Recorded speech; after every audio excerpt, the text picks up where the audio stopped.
அருளாளனும் நிகரற்ற அன்பாளனுமாகிய எல்லாம் வல்ல ஏக இறைவனின் சாந்தியும் சமாதானமும் என்றென்றும் நின்று நிலவட்டமாக.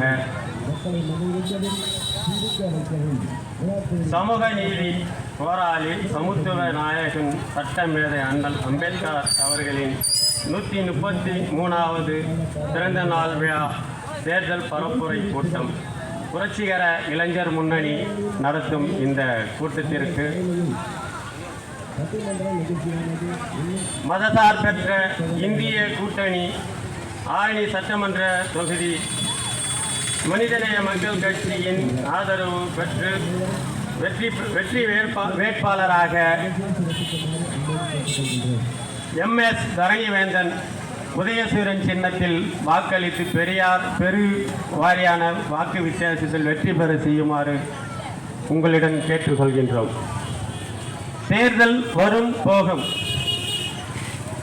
ஆனால் இனி தேர்தல் வருமா வராதா என்று ஒரு சந்தேகக்குறியாக இருக்கின்றது.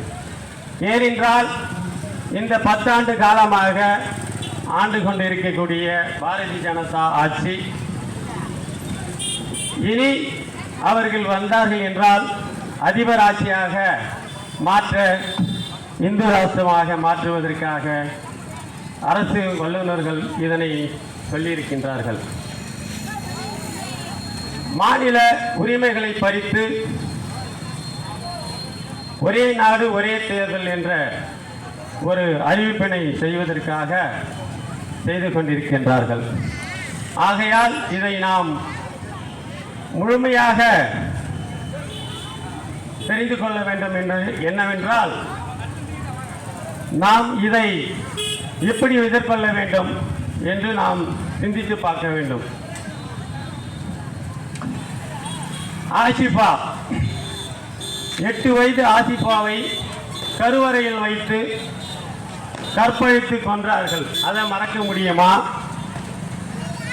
பல்கிஸ் பானு ஒரு இளம் குழந்தையை செவுத்தில் அடித்து 11 பேர் அவரை கற்பழித்து அதை மறக்க முடியுமா?